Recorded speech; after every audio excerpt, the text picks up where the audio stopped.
Hi ചങ്കളെ, ഞങ്ങളിപ്പോൾ പാലൂർക്കോട്ടയിലാണ്. കമ്പങ്ങാട് കോയ കുഞ്ഞാപ്പു. അങ്ങനെ ഞങ്ങൾ വീഡിയോ ഷൂട്ട് ചെയ്യാൻ വേണ്ടി ഇറങ്ങിയതാണ് കേട്ടോ. അപ്പോൾ നമ്മളെ പോയക്കാട്ടുള്ള പാലൂർക്കോട്ടയിലെ വെള്ളച്ചാട്ടത്തിലാണ് ഷൂട്ട് ചെയ്യാൻ വേണ്ടി വന്നിട്ടുള്ളത്. അപ്പോൾ ഞങ്ങൾ വേറെ ഇവിടെ വന്നേക്കനെ ഇവിടെ കുറേ ആൾക്കാർ കുളിക്കുന്നുണ്ട്, സ്കൂൾ കുട്ടികളും അതുപോലെ മറ്റുള്ള ഫാമിലി ആൾക്കാരൊക്കെ ഇവിടെ കുളിക്കുന്നൊക്കെ ഉണ്ട് കേട്ടോ.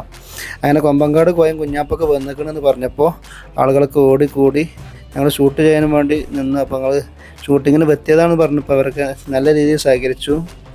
അങ്ങനെ ഏതായാലും ഷൂട്ടിങ് കാണാമല്ലോ എന്നൊക്കെ പറഞ്ഞിട്ട് ആളുകളൊക്കെ ഞങ്ങൾക്ക് വേണ്ട സഹകരണമൊക്കെ ചെയ്തു തന്നു. അപ്പോൾ നമ്മൾ വെള്ളത്തിൽ നേരെ ഇവിടെ ഈ ഫ്രണ്ട് കാണുന്ന ഈ ഭാഗത്ത് നമ്മൾ ഷൂട്ട് ചെയ്യണം കേട്ടോ. അപ്പോൾ നല്ല വഴിക്കുന്ന പാറയൊക്കെ ഉണ്ട്.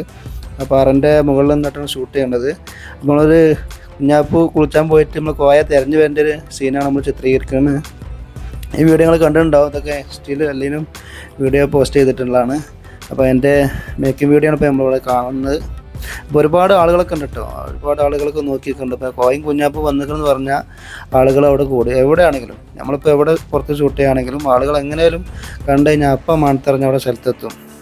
പിന്നെ ഓരോ ആൾക്കാർ കൂടിയിട്ട് പിന്നെ അതല്ല വാട്സാപ്പ് ഗ്രൂപ്പിലൊക്കെ നേരെ ഷെയർ ചെയ്യലടാ കോയും കുഞ്ഞാപ്പ് ഇവിടെ എത്തിയിട്ടുണ്ട് അങ്ങനെ വേഗം വരും പറഞ്ഞാൽ നേരെ ആളുകളൊക്കെ കൂടി എത്തി. അങ്ങനെ നമ്മളേതായാലും വെള്ളത്തിൽ നിന്ന് ഷൂട്ട് ചെയ്യണ രംഗം കേട്ടോ. നല്ല റിസ്ക് കുറിച്ച് ഷൂട്ട് ചെയ്യണ രംഗങ്ങളൊക്കെയാണ്. ഇവരാണ് നമ്മളെ ക്യാമറാമാൻ ഷബീർ. പിന്നെ ബാക്കിൽ നമ്മളെ കുട പിടിച്ച് നിൽക്കുന്ന ആളാണ് കുട്ടാപ്പി. നമ്മളെ കുഞ്ഞാപ്പൻ്റെ പേഴ്സണൽ സെക്രട്ടറി എന്ന് വേണമെങ്കിൽ പറയാം. മേക്കപ്പ് ചെയ്യാനും അവൻ്റെ കാര്യങ്ങളൊക്കെ നോക്കാനും ഒരാൾ കൂടുതൽ നല്ല ആളോ. കോയക്ക് പിന്നാലെ ഞാൻ ഉണ്ട്. അതേമാതിരി മമ്മൂട്ടിക്ക് ടീനോ ടോം എന്ന് പറയുന്ന പോലെ കോയൻ്റെ പിന്നാലെ ഞാൻ എപ്പോഴും ഉണ്ട്. അത് ഞങ്ങൾ ബന്ധമുള്ള ബന്ധമാണ്. അപ്പോൾ അതല്ല ബന്ധം പറയാനല്ല ഇപ്പോൾ നമ്മൾ വന്നേക്കുന്നത്. പക്ഷെ എന്നാലും ഇപ്പം നമ്മൾ കണ്ടില്ല. ഇപ്പോൾ ഇവിടുത്തെ ആ അടുക്കുന്ന സീനാണ് നമ്മൾ ചിത്രീകരിച്ചിട്ടുള്ളതൊക്കെ എത്ര റിസ്ക് എടുത്താൽ ചെയ്യണമെന്ന് ഇപ്പോൾ നിങ്ങൾ കണ്ടാൽ മനസ്സിലാവും. നമുക്കൊരു വീഡിയോ കണ്ടിട്ട് ആ വീഡിയോ രസമല്ല എന്ന് നെഗറ്റീവ് അടിച്ചാൽ നിൽക്കുന്ന ആളുകളൊക്കെ ഇത് ശരിക്കും നേരിട്ട് കാണണം. ഇതൊക്കെ ചിത്രീകരിച്ചപ്പോൾ നല്ല രസകരമായിട്ടുള്ള തമാശകളൊക്കെ ഉണ്ട് കേട്ടോ. പിന്നെ ആളുകൾ ചിരിക്കരുതെന്ന് പറയുന്നത്, കാരണം ചിരിച്ചു കഴിഞ്ഞാൽ നമ്മളെ ക്യാമറയിൽ ആ സൗണ്ട് ആഡ് ചെയ്യും. ആഡ് ആയി കഴിഞ്ഞപ്പോൾ നമുക്ക് എഡിറ്റ് ചെയ്യുമ്പോഴൊക്കെ ബുദ്ധിമുട്ടാണ്. കാരണം ലൈവ് സൗണ്ട് നമ്മൾ റെക്കോർഡ് ചെയ്യണം. അപ്പോൾ നമുക്ക് അടുത്ത ഒരു ലൊക്കേഷൻ വീഡിയോയുമായി വീണ്ടും കാണാം. അപ്പോൾ ലൈക്ക് ചെയ്യുക, ഫോളോ ചെയ്യുക. ഓക്കെ.